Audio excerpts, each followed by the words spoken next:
लोकप्रिय विधायक श्रीमान DS ठाकुर जी, मेरे साथ में डॉक्टर जनक राज जी, हमारे लोकप्रिय विधायक भरमौर, पूर्व में रहे विधायक श्रीमान पवन नैयर जी, CL ठाकुर जी, यहाँ पर श्रीमान जय सिंह जी भाई है, आपका अभिवादन करता हूं और आपका स्वागत करता हूं।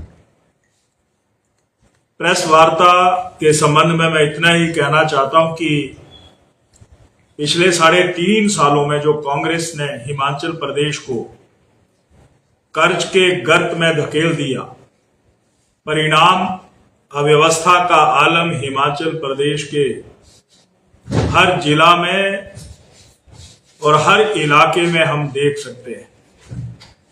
लोकतंत्र में वोट के अधिकार के द्वारा जनता के मन को टटोला जाता है और उसका परिणाम हिमाचल प्रदेश में जो हाल में ही पंचायती राज नगर निकाय के चुनाव हुए हैं, उसमें अधिकतर स्थानों पर भारतीय जनता पार्टी समर्थित उम्मीदवार जीत करके आए। अगर मैं बात करूं नगर निगम की तो 4 में से 3 स्थानों पर भाजपा जीती है। अगर मैं बात करूं जिला परिषद, ऐसे ब्लॉक्स हैं उसमें से भी 70 से अधिक स्थानों पर भारतीय जनता पार्टी समर्थित साथी जीत करके आए।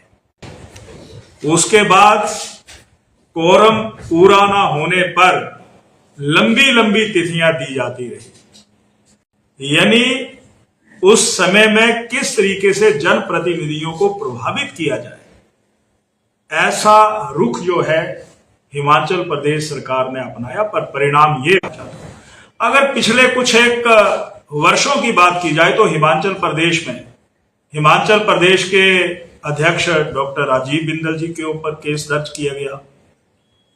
उसके उपरांत जो भारतीय जनता पार्टी पुलिस चौकियों में बिठा करके उनको अपमानित किया गया। और हाल में ही मैं कहना चाहता हूं कि देहरा से रहे विधायक श्रीमान होशियार सिंह जी, उनके ऊपर केस दर्ज कर दिया गया। हमारे धर्मशाला के विधायक श्रीमान सुधीर शर्मा जी को सतर्कता विभाग के माध्यम से उनके ऊपर भी कानून दर्ज कर दिया गया। हमारे पोंटा के विधायक श्रीमान सुखराम चौधरी के ऊपर केस दर्ज किया गया।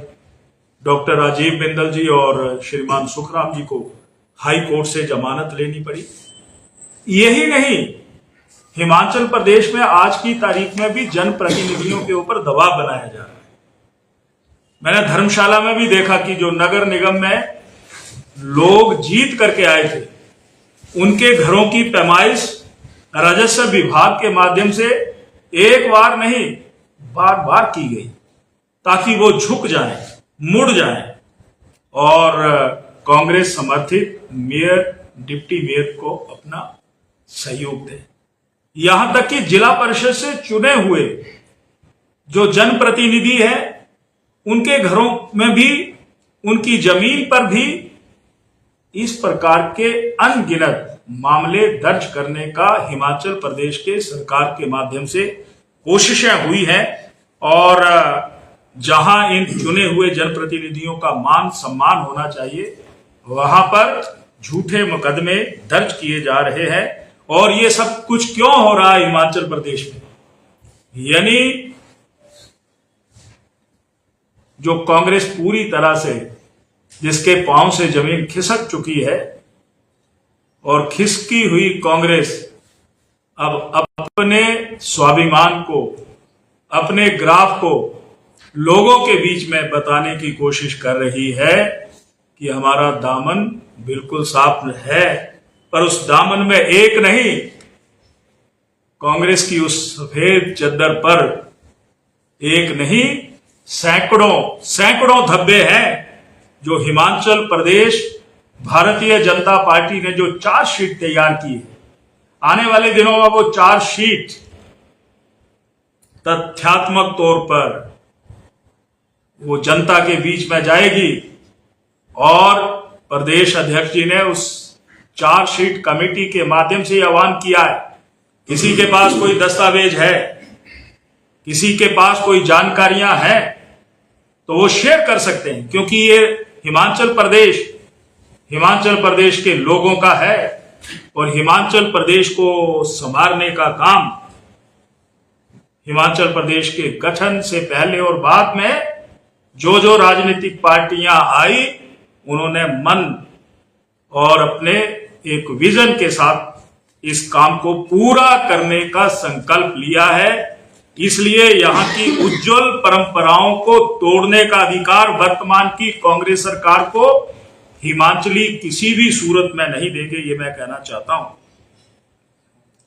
कानून व्यवस्था की अगर मैं बात करूं, सबसे पहले तो कांग्रेस की सरकार बनने के बाद सबसे पहले मनोहर हत्याकांड, वो भी लोगों की सूझबूझ के कारण के बाद पता चला। आज उसके बाद हिमाचल प्रदेश में दर्जनों घटनाएं घट गई और मैं ये कहना चाहता हूं कि हिमाचल प्रदेश में जो आज जितने माफिया राज हैं, आपके जिला चंबा में भी, चाहे वो खनन माफिया है, चाहे वो वन माफिया है, चाहे वो शराब माफिया है, चाहे ट्रांसफर माफिया है, कबाड़ माफिया है, किसका संरक्षण है? ये संरक्षण वर्तमान में कांग्रेस के नेताओं के द्वारा ये संरक्षण प्रदान किया जा रहा है।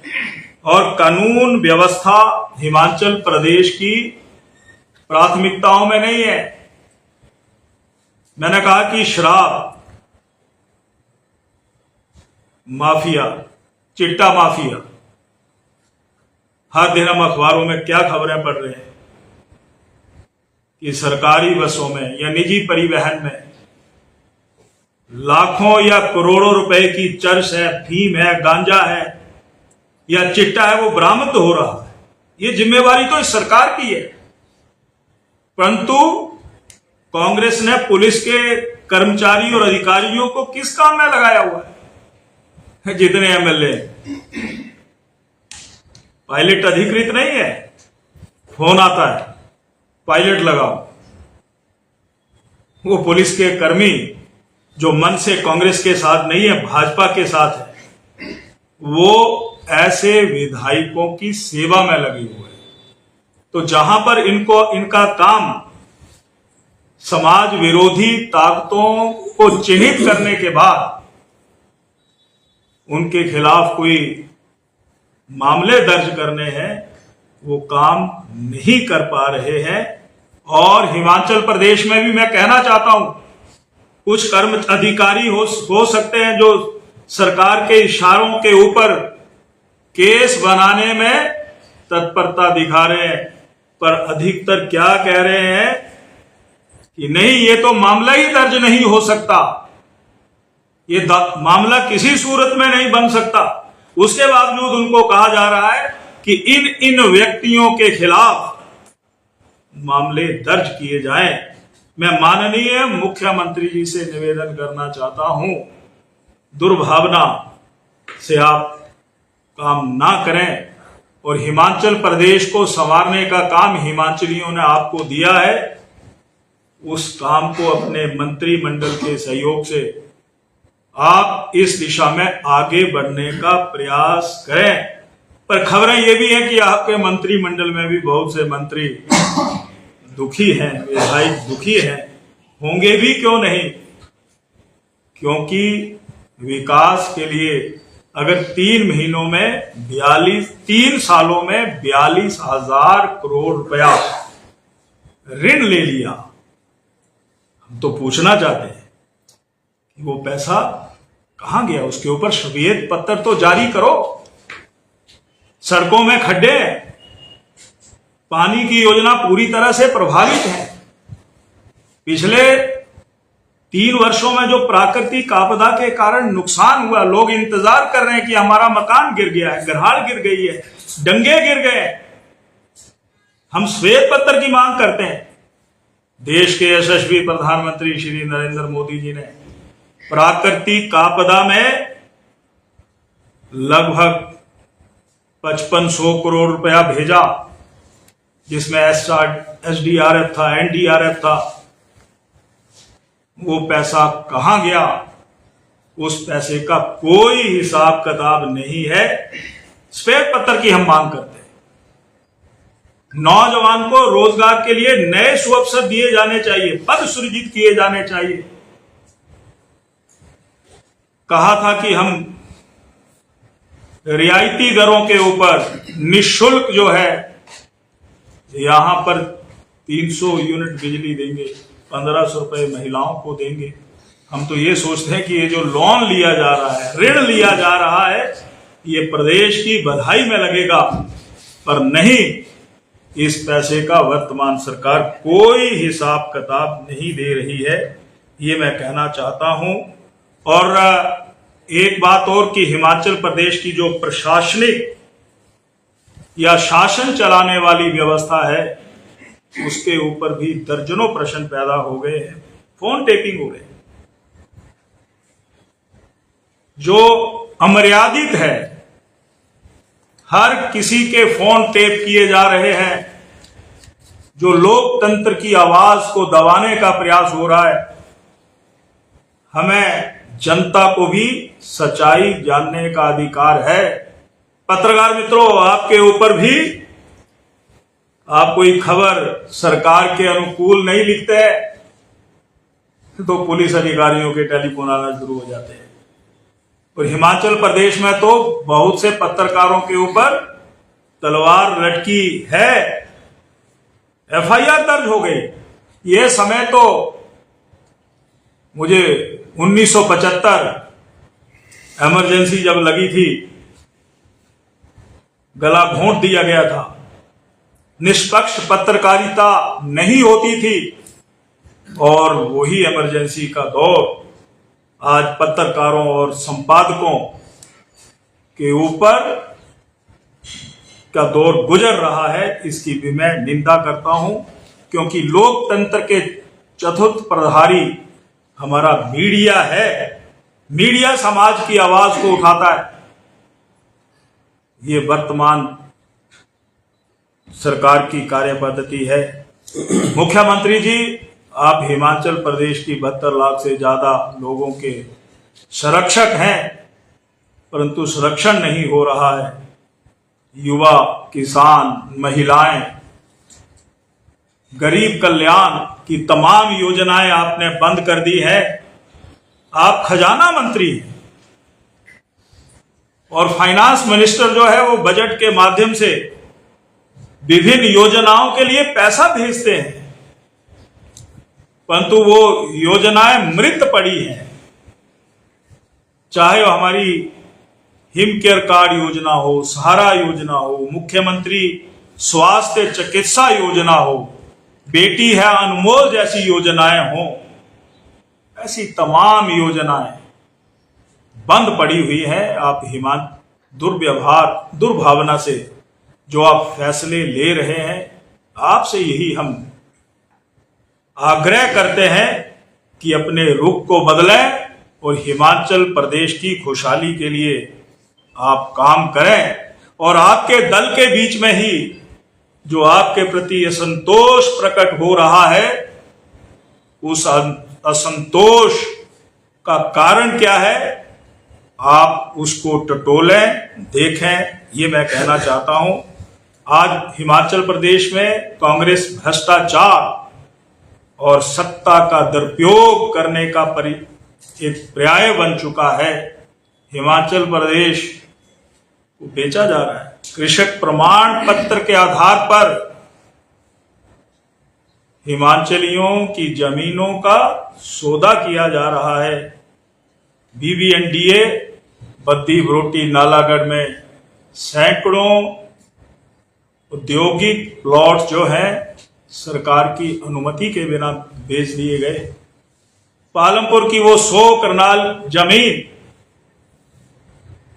बार बार मुद्दा उठाने पर भी वो कौन है राजस्व विभाग के अधिकारी, उनके ऊपर कोई कार्रवाई नहीं। एक नहीं दर्जनों उदाहरण है हमारे पास। हम उन तमाम उदाहरणों को आने वाली चार्जशीट में जनता जनार्दन के बीच में हिमाचल प्रदेश भारतीय जनता पार्टी का मजबूत संगठन जन जन तक उस भावना को पहुंचाएगा और जन आंदोलन के माध्यम से जो संस्थान कांग्रेस ने बंद कर दिए वहां पर पहुंच करके धरना होगा। जनता की आवाज बन करके जनता के बीच में ले जाएंगे कि हिमाचल को किसी भी सूरत में हम बिकने नहीं देंगे। ये हिमाचल हिमाचलियों का है और राजनीतिक पार्टियां लोगों के जनादेश के बलबूते पर आगे हम आग्रह करेंगे 2027 में हिमाचल प्रदेश की जनता का आशीर्वाद भारतीय जनता पार्टी को मिलेगा।